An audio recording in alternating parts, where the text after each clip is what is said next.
வணக்கம் ஃப்ரெண்ட்ஸ், நான் Kalai. Welcome to my channel. எல்லாரும் சந்தோஷமாக ரொம்ப ஹாப்பியாக இருக்கணும் அப்படின்னு தான் நான் நினைக்கிறேன். இன்றைக்கி பார்த்திங்க அப்படின்னா ரொம்ப சிம்பிளாக பிகினர்ஸ்க்கு யூஸ்ஃபுல்லான ஈஸியான ஒரு வீடியோ தான். இந்த மெட்டீரியலில் பார்த்திங்க அப்படின்னா ஆல்ரெடி நல்ல ஃபினிஷிங்கோட ஒரு ரவுண்டு நெக்கை ஃபுல்லாக ஸ்டிச் பண்ண மாதிரி அவங்களே கேன்வாஸ் எல்லாம் வச்சு ஃபினிஷ் பண்ணி நம்மளுக்கு கொடுத்துட்டாங்க. பட் இதில் நம்ம வந்து லைனிங் வந்து பதிச்சு இதே நெக்கு ஷேப்புக்கு நம்ம லைனிங்கையும் ரெடி பண்ணி இதில் எப்படி ஃபிக்ஸ் பண்ணுறது அப்படிங்கிறது தான் நம்ம பார்க்க போகிறோம். இது ஈஸியாக ரவுண்டு ஷேப் மட்டும் இல்லை, இதை மாதிரி வேறு ஏதாவது ஷேப் கொடுத்தா கூட நீங்கள் இதே மெத்தடை ஃபாலோ பண்ணி அந்த நெக்கை ஃபினிஷ் பண்ணலாம். பிகினர்ஸ்க்கு நிறையா பேருக்கு தெரியாத ஒரு டவுட்டாக இது இருந்திருக்கலாம். இன்றைக்கி அந்த டவுட்டை தான் உங்களுக்கு நான் கிளியர் பண்ண போகிறேன். ஃபஸ்ட்டு இந்த கரெக்டாக நீங்கள் கட் பண்ணி எடுத்துருங்க. பாருங்கள், நான் ஃபுல்லாக சைடு எல்லாமே கரெக்டான ஷேப்பில் லைனிங்கை வெட்டிட்டு அதுக்கப்புறம் ஒரிஜினலாக எல்லா பக்கம் ஒரு 1/4 இன்ச் எக்ஸ்ட்ரா இருக்கிற மாதிரி நான் வந்து வெட்டிட்டேன். ஆனால் நெக்கு மட்டும் நான் ஆல்ரெடி வெட்டி வச்சுட்டேன். பட் உங்களுக்கு எப்படி வெட்டணுங்கிறத காமிக்கிறதுக்காக தான் இந்த வீடியோ. ஸோ அதுக்காக பார்த்திங்க அப்படின்னா நான் லைனிங்க்கு பதிலாக வேறு ஒரு கலர் மெட்டீரியல் எடுத்திருக்கேன். இதை வந்து நீங்கள் லைனிங்காக அதாவது லைனிங்காக நீங்கள் நினச்சிக்கோங்க. இதுக்கு உண்டான லைனிங்காக நீங்கள் நினச்சிக்கோங்க.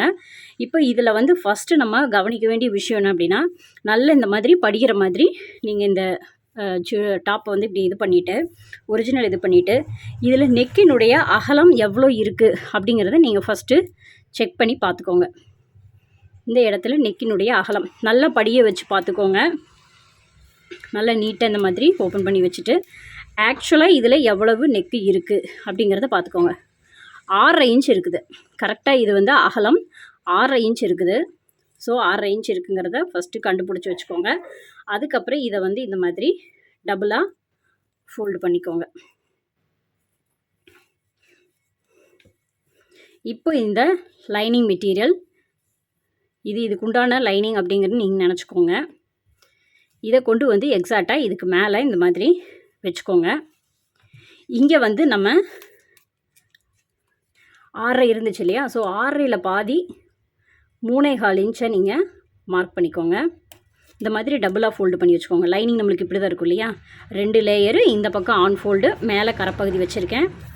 ஜஸ்ட் உங்களுக்கு நான் வெட்டி காட்ட போகிறேன். ஏன்னா நான் ஆல்ரெடி வந்து லைனிங்கில் கட் பண்ணி எடுத்துட்டேன். இதனுடைய எக்ஸாக்ட் இறக்கம் அப்படிங்கிறது இப்போ நீங்கள் பார்க்கணுங்கிற அவசியம் இல்லை. இதை நம்ம அப்படியே மேலே போட்டு நம்ம மார்க் பண்ணுறப்ப நம்ம கவனிச்சிக்கலாம். இப்போ இதை பார்த்தீங்க அப்படின்னா இதை வந்து கரெக்டாக இந்த மாதிரி ஃபோல்டு பண்ணிவிட்டு இதை கரெக்டாக இந்த ஷேப்பை வந்து இந்த மாதிரி ஒன்றா இது பண்ணி இந்த 3.25 இன்ச் எக்ஸாக்டாக எங்கே வருதோ அந்த இடத்துல நீங்கள் வச்சுக்கோங்க. வச்சுட்டு இந்த இடத்த குண்டூசி வச்சு இந்த மாதிரி பின் பண்ணிக்கோங்க. அதே மாதிரி இதனுடைய சென்டரை கரெக்டாக அந்த ஷேப்பை கரெக்டாக எடுத்து வச்சு இந்த ஆன் ஃபோல்டு கிட்டையும் கரெக்டாக இப்படி மேட்ச் ஆகிற மாதிரி வச்சுக்கோங்க. இந்த இடம் 3.25 நகராமல் பார்த்துக்கோங்க. இப்போ இந்த மாதிரி பென்னோ இல்லை மார்க்கரோ எடுத்து இதை இப்படியே இந்த கார்னராக இப்படி வரைஞ்சிருங்க.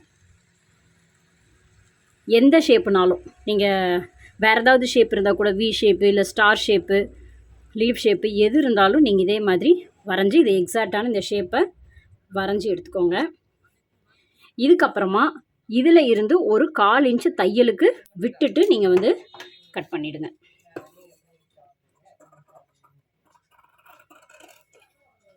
ஏன்னா நம்மளுக்கு ஸ்டிச் பண்ணுறதுக்கு ஒரு 1/4 இன்ச்சு வேணும்.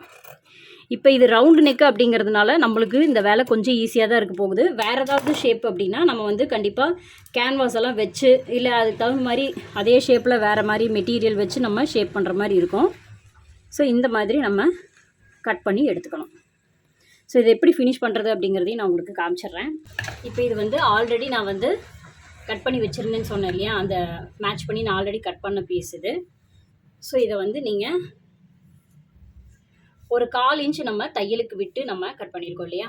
ஸோ அந்த 1/4 இன்ச்சை இந்த மாதிரி எட்ஜில் ஒரு 1/4 இன்ச் அப்படிங்கும்போது உங்களுக்கு பெரிய ரிஸ்கெல்லாம் இருக்காது. ரொம்ப ஈஸியாக இருக்கும் இந்த மாதிரி மடிச்சடிக்கிறது. இது ரவுண்ட் ஷேப் அப்படிங்கிறதுனால இன்னும் உங்களுக்கு ஈஸியாக தான் இருக்கும். வேறு ஏதாவது ஷேப் அப்படின்னா தான் நீங்கள் அதுக்கு தகுந்த மாதிரி பிளான் பண்ணிக்கணும். கேன்வாஸ் வைக்கிறது, உள்ள கிளாத் வச்சு அடித்து திருப்புறது, அதனுடைய மெத்தடே வேறு. ஸோ அந்த மாதிரி நான் வரும்போது உங்களுக்கு நான் வந்து அது எப்படி பண்ணணும் அப்படிங்கிறது நான் உங்களுக்கு சொல்கிறேன். பட் இப்போ வந்து பார்த்திங்க அப்படின்னா நீங்கள் இந்த 1/4 இன்ச்சை மட்டும் நீங்கள் இந்த மாதிரி எட்ஜில் மடித்து அடிச்சுக்கிட்டே வாங்க. ரொம்ப ரொம்ப ஈஸி. நல்ல எக்ஸ்பீரியன்ஸ் ஆனவங்களுக்கு ஆல்ரெடி இது எல்லாமே தெரியும். பட் பிகினர்ஸ்க்கு வந்து இது கொஞ்சம் புரியாத ஒரு விஷயமா இருந்திருக்கும். ஸோ ஃபுல்லாக இந்த மாதிரி மடித்து அடிச்சிருங்க. இதுக்கப்புறமா ஒரிஜினல் எடுத்துக்கோங்க. எடுத்துகிட்டு இதை வந்து அப்படியே இது மேலே வச்சு நம்மளுக்கு அந்த மடித்து அடித்த அந்த பிசிறு வந்து உள்ளே போயிடணும், கவர் ஆகிடணும். எஜ்ஜில் வச்சு நம்ம ஸ்டிச் பண்ண போகிறோம். ஸோ கரெக்டாக சென்டர் எங்கேன்னு பார்த்துட்டு நீங்கள் அந்த சென்டரை வந்து ஒரு குண்டூசி வச்சு பின் பண்ணுறதுனாலும் நீங்கள் பண்ணிக்கலாம். ஃபஸ்ட்டே நீங்கள் வச்சு பார்த்துருங்க, சரியாக வருதா அப்படிங்கிறத வச்சு பார்த்துருங்க. கரெக்டாக வருது.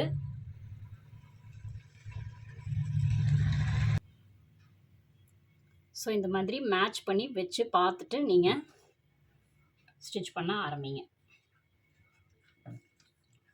ரொம்ப இழுக்கவும் கூடாது, ரொம்ப லூஸாகவும் விடக்கூடாது. கரெக்டாக அதுக்கு தேவையான அளவு லூஸ் இருக்கிற மாதிரி விடுங்க. ஏன்னா நம்ம அது கொஞ்சம் இழுத்துட்டு வர மாதிரி நம்மளுக்கு இருக்கும். ஏன்னா நம்ம சிங்கிள் கிளாத்து தானே மடிச்சிருக்கோம், அதனால் கொஞ்சம் இழுவத்தன்மை அதிகமாக தான் இருக்கும். ஸோ அதனால் ரொம்ப இழுக்காமல் கரெக்டாக அதில் படிக்கிற மாதிரி வச்சு நீங்கள் ஃபினிஷ் பண்ணிவிட்டு வாங்க.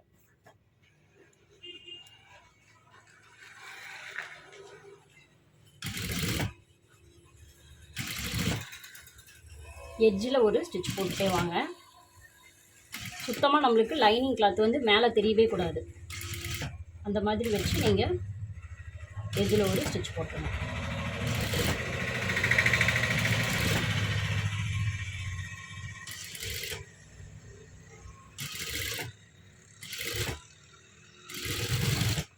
ஃபுல்லாக நம்ம போட்டு முடிச்சாச்சு.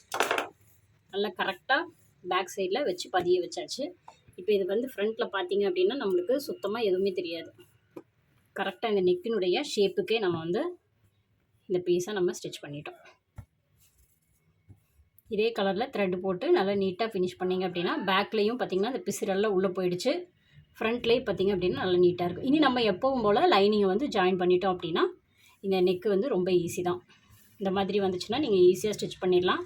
பிகினர்ஸ்க்கு இந்த வீடியோ ரொம்ப யூஸ்ஃபுல்லாக இருந்திருக்கும் நான் நினைக்கிறேன். உங்களுக்கு வீடியோ பிடிச்சிருந்ததுன்னா கண்டிப்பாக லைக் பண்ணுங்கள், ஷேர் பண்ணுங்கள். உங்கள் ஃப்ரெண்ட்ஸுக்கும் யூஸ்ஃபுல்லாக இருக்கும்னு நினச்சிங்கன்னா அவங்களுக்கும் ஷேர் பண்ணுங்கள். தேங்க்ஸ் ஃபார் வாட்சிங் ஃப்ரெண்ட்ஸ். பாய்.